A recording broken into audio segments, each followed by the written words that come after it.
Hello, my friends, and welcome back to the book of Jeremiah. If you remember what we've read so far in Jeremiah, we've seen a lot of prophecy, a lot of things to come.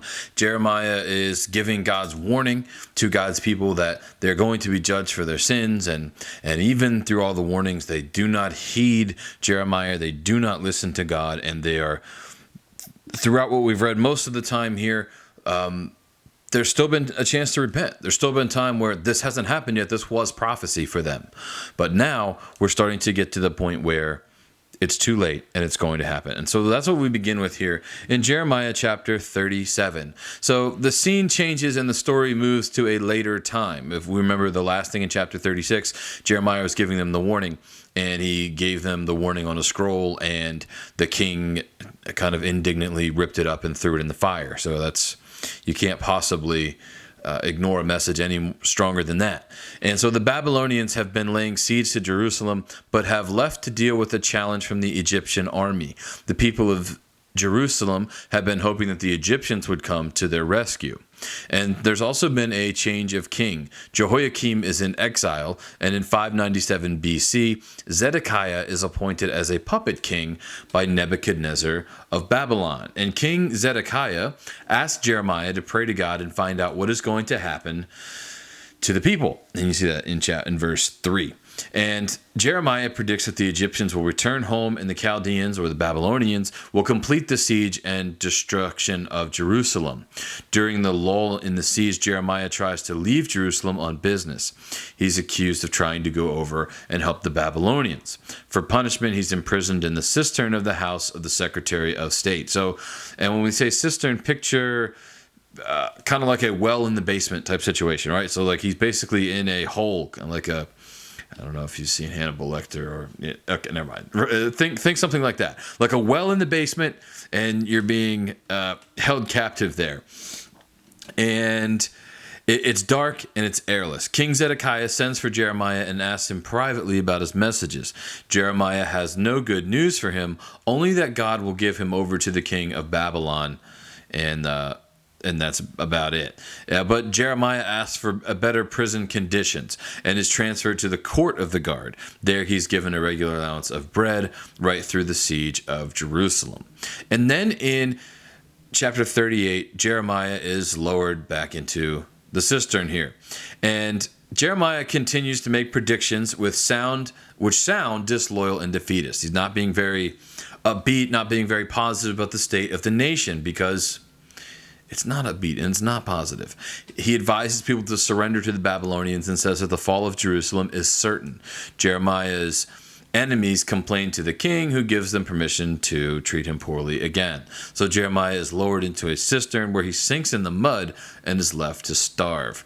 Fortunately, though, he has a friend, an Ethiopian eunuch, who tells the king what has happened and is allowed to haul him out. After that, Jeremiah advises the king to surrender. King Zedekiah, he asks Jeremiah for advice again, and this time he promises to take notice of his words and protect Jeremiah. Jeremiah tells the king that the only way out is to surrender to Babylon.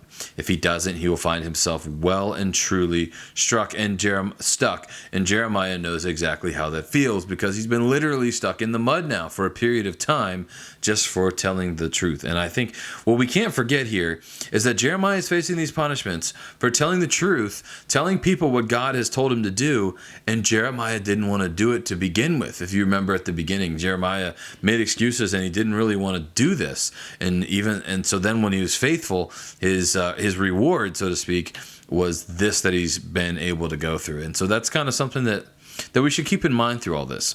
And so then the king insists that their conversation must remain a secret.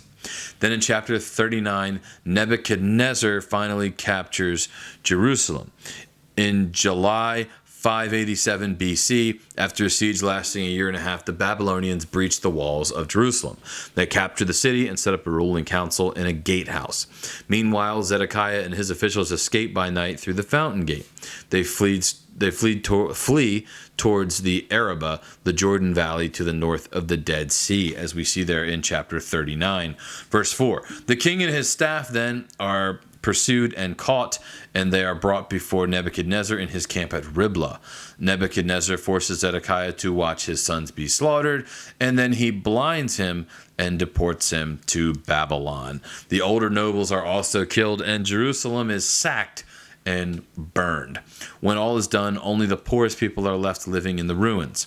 The Babylonian captain allows them some fields and vineyards, and Nebuchadnezzar gives special instructions that Jeremiah is to be treated well. He is placed in the care of Gedaliah, who will become the governor of the survivors. Jeremiah's message of reassurance to Ebed-Melech is recorded, and Ebed-Melech is the Ethiopian friend who actually rescued Jeremiah from that cistern that he had been lowered into. After that, Jeremiah is rescued in chapter 40. By some mistake, Jeremiah is shackled and is being led away with the other prisoners. The Babylonian captain releases him and gives him complete freedom to either go or stay. He also gives him food and a present, and this treatment by an enemy is an extraordinary contrast to the way that Jeremiah was treated by his own people. Remember, his own people, all he did was tell them the truth. He warned them. He could have saved them if they had listened, and he was treated by being thrown in a well. Meanwhile, the Babylonians give him his choice of basically, you can stay, you can go, you can do whatever you want to do, and they feed him and they clothe him and they give him things.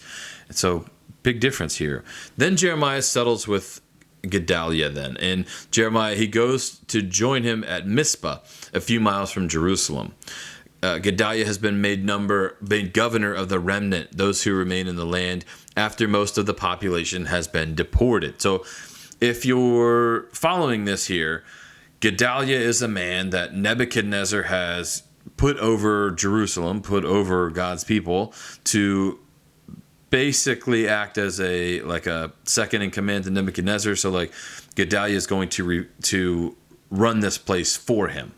So it's kind of like the CEO and boss type situation, right? Like Nebuchadnezzar is the ruler, and he has appointed Gedaliah, who is not one of God's people, but he is somebody that is supposed to be taking care of the people and taking care of the province for King Nebuchadnezzar. Gedaliah's policy is to accept and defeat and cooperate with the Babylonians. A number of survivors gather to him, and they start to cultivate and harvest the land. Gedaliah is warned that there's an Ammonite plan to assassinate him, but he doesn't believe it.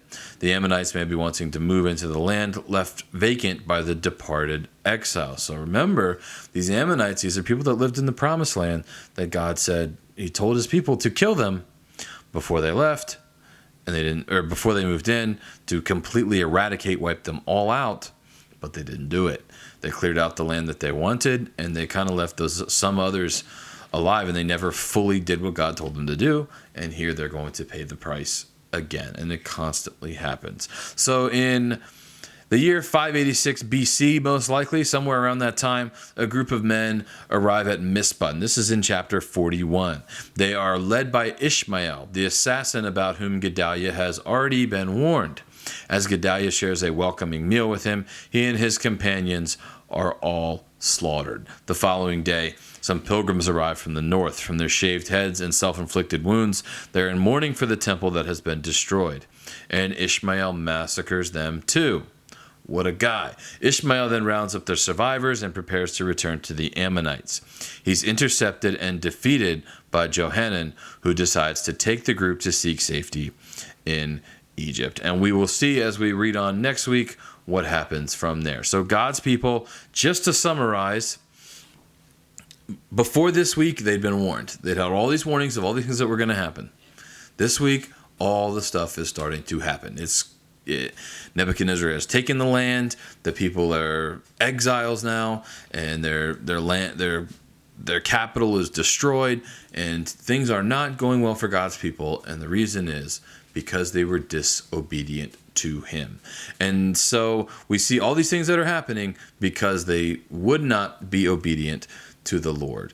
And so that's kind of like, you might think this is cruel of God to allow these things to happen to his people. He said he promised he would take care of them. He promised this. But if you remember those covenants, they're kind of those if-then covenants. If you keep my commandments, then I will protect you. If you do this, then I will. And God has absolutely promised that he is going to sustain his people. He's not going to let them be completely wiped out. But that doesn't mean that they're not going to face punishment if they don't do what they're supposed to do, if they don't follow him faithfully as they have promised that they would do. So that's what we have happening here in the book of Jeremiah. I'll see you guys back here again tomorrow in the book of Luke.